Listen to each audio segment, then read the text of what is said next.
I think the first unhelpful drawing habit that's best to avoid when we start to draw is to have any thought or consideration or influence at all from the idea, from the concept of talent. That if we're thinking, well, I think I've got some actually artistic talent, and I felt that, people have often told me that, I think it's a very unhelpful place to be in, because whether it's true or not, whether the concept of talent that we're born with is true or not, I think it just doesn't connect us with the places we need to be connected with in order to improve and advance our drawing ability. I suspect that if talent, in inverted commas, is anything at all, it's perhaps simply the desire to do it enough, to do it frequently, and to push ourselves hard and to work hard in that to a degree that's noticeable in its intensity with our peers, and where from that effort and time and work we achieve to a higher standard. And for people who haven't seen the effort that we've put into it, perhaps they've thought that it came easily. In fact, so easily that it came naturally. And perhaps we enjoyed the process so much, we weren't even aware of the effort that we put into it. But I think when we start to draw, talent is possibly something that can either put pressure on us because we feel now we have to live up to our talent in what we do, or it undercuts our appreciation of the work and effort and disappointments that will be ahead of us as we seek to excel in whatever creative endeavor we're in. So the less we worry about talent, whether we've always thought we've had it or not, whether people have told us we have it or not, the better. Let's just move on with the drawing. The second habit that I think is very helpful to avoid is the thought, the expectation that when I start to draw, that means I start to do drawings. And when I think of that, I'm often thinking of the drawings that have most inspired me, the drawings that seem to have brought together so much and captured so much visually from whatever the scene or the intention of the artist was. And that part of our reaction to that was to seek to be able to create that sort of capture of something significant ourselves. But in practice, we're looking at the end result of somebody else's drawing journey, quite possibly a very long, hard and intense drawing journey. And that's what we're aiming at when we sit down to draw. Now, this is far less likely to happen if I'm doing a drawing course and I have a teacher who's setting the curriculum. But if I'm self-taught and I'm walking along this pathway myself and having to make my own decisions, this is a very understandable bad habit to fall into, because I can't expect to start where someone else has reached after 10, 20, 30 years. Instead of thinking of producing large finished drawings, of producing artworks, dare we hope, far more helpful to think of doing drawing exercises. When we start to learn a skill, we invariably have exercises that lead to certain skill developments that we repeat over and over again. And they're usually designed so that we can complete them fairly quickly and intensely over and over again. And that helps us nail that skill, and then we can add the next skill to it. Perhaps the thought of practicing scales for the piano is a good comparison. Scales in themselves aren't even a piece, but it's a development of a skill that will be used in every piece that is played. When we start, the far better emphasis to have to start with skill development exercises as much as anything else. In some ways, this point is connected with the last one, but it's that we not just aim to have an artwork at the end, but partly because of that, or partly because perhaps just of our enthusiasm, both for drawing and for our subject matter, we aim too high with what we try and draw at the start. We get excited about all the visual things about certain subjects, and we want to have a go at capturing that in our drawing.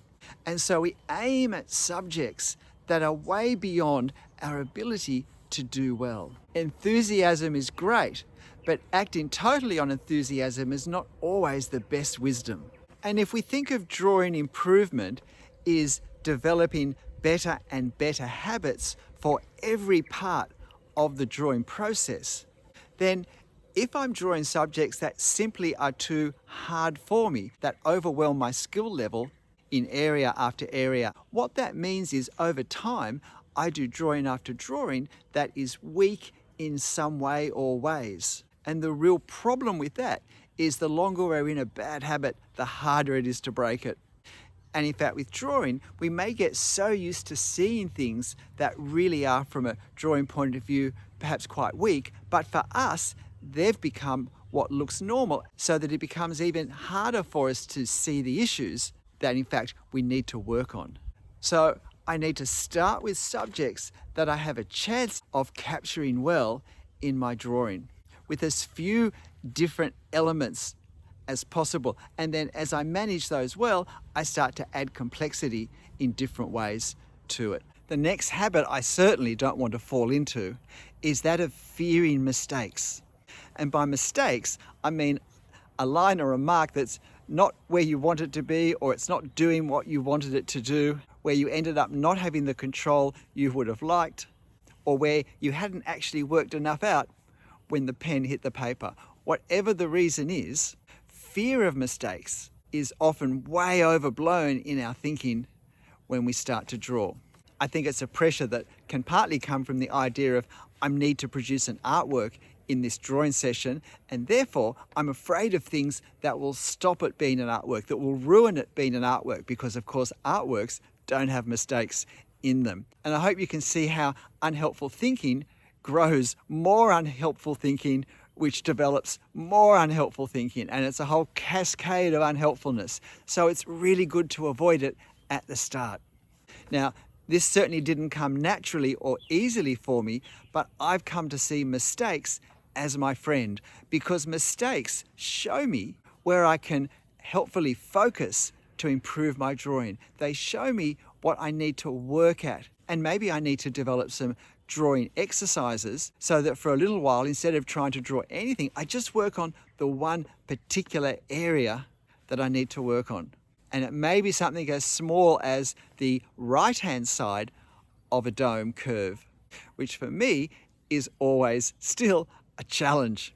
But that's a very specific skill I can practice over and over again without needing all the time to do a whole drawing, and without the pressure of thinking how I draw the dome at the end may ruin the whole thing.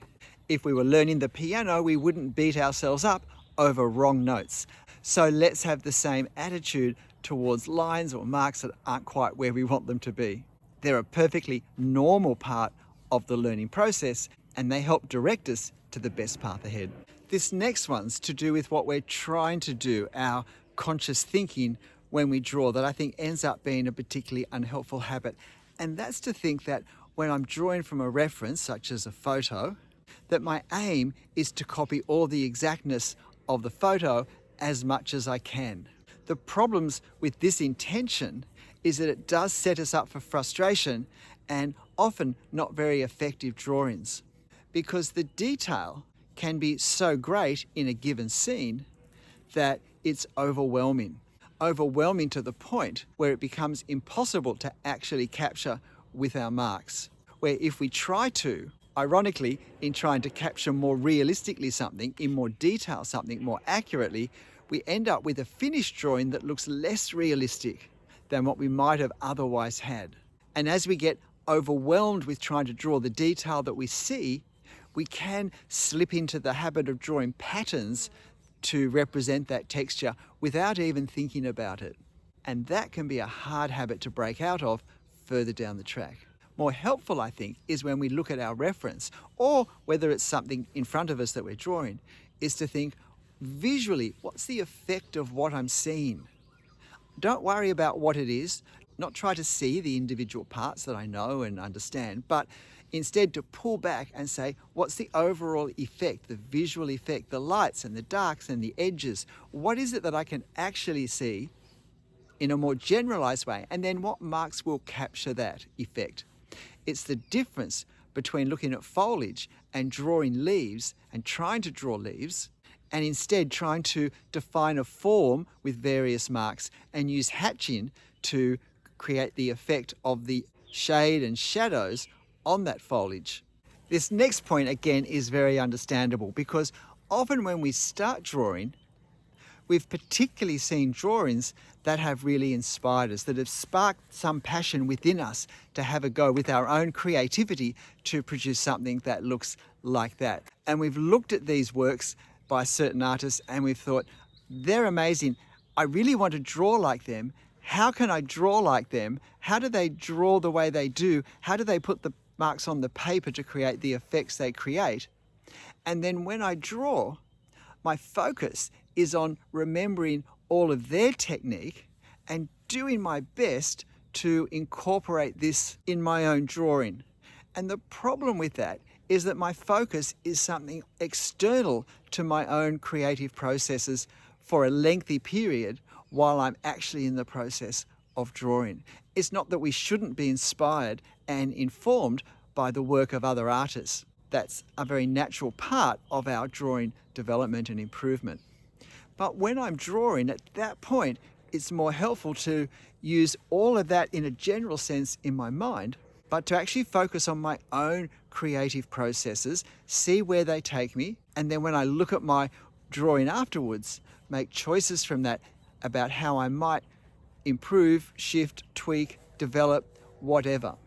And if you're finding these helpful, please hit the like button.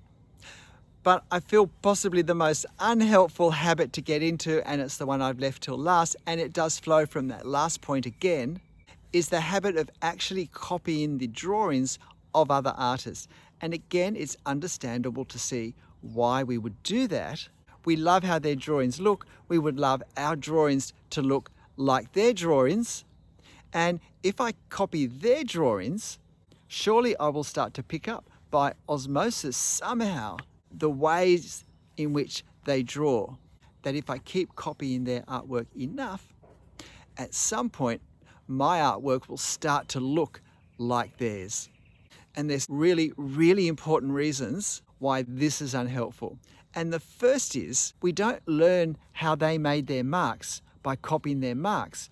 We learn it by understanding their thinking process, their thinking that actually led them to put the marks that they put on the paper. That's what we need to know. And simply copying their marks will not tell us the why, the how. How did they come to decide what they were going to do? Because that was the important part. It wasn't putting the mark on the paper, which I might copy, but it was choosing that mark to represent something on a reference that we can't even see, and then choosing to put it in a certain place, in a certain way, in relation to other marks, to create a certain effect, which again may not be directly the effect in the reference. But again, we don't know that. Really, the only skill we can be confident of developing is a skill in copying, which is a skill. But if my aim is to draw my own original drawings, it's not a helpful skill for that. And because it's easier to copy a drawing, because it really is just copy, copy, copy, there's no thinking involved, it's all technical skill, no working out what, where, who, why, when, we can far more easily get a far better drawing, better looking drawing by copying someone else's work. And that can be a hard thing to let go of. And again, if our focus is on a nice drawing at the end, then I may be tempted to start copying other drawings more and more to get that easier, better drawing, rather than going back to the harder work of being able to work out myself the method, the process of capturing what I see in front of me, whether it's in a photo or in life or in my imagination. G'day, I'm Stephen Travers. Look, if you're starting out, it's a fantastic journey, but it's really helpful if we can start with the most helpful habits being developed by the processes that we start to bring into place. When we learn to draw, we actually need to learn as well as learn to draw. So trying to work out good learning practices, in my mind and experience, 80% of drawing is actually the in the mind section, the observation, the working out, what am I trying to draw from this? Working out what marks will create it, how can I combine them? Even what pen should I use or pens should I use? That's actually the more difficult part to do. That's actually the challenging part to learn.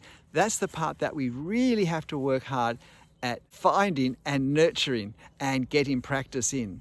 The pen on paper technical skills are way less difficult than we think.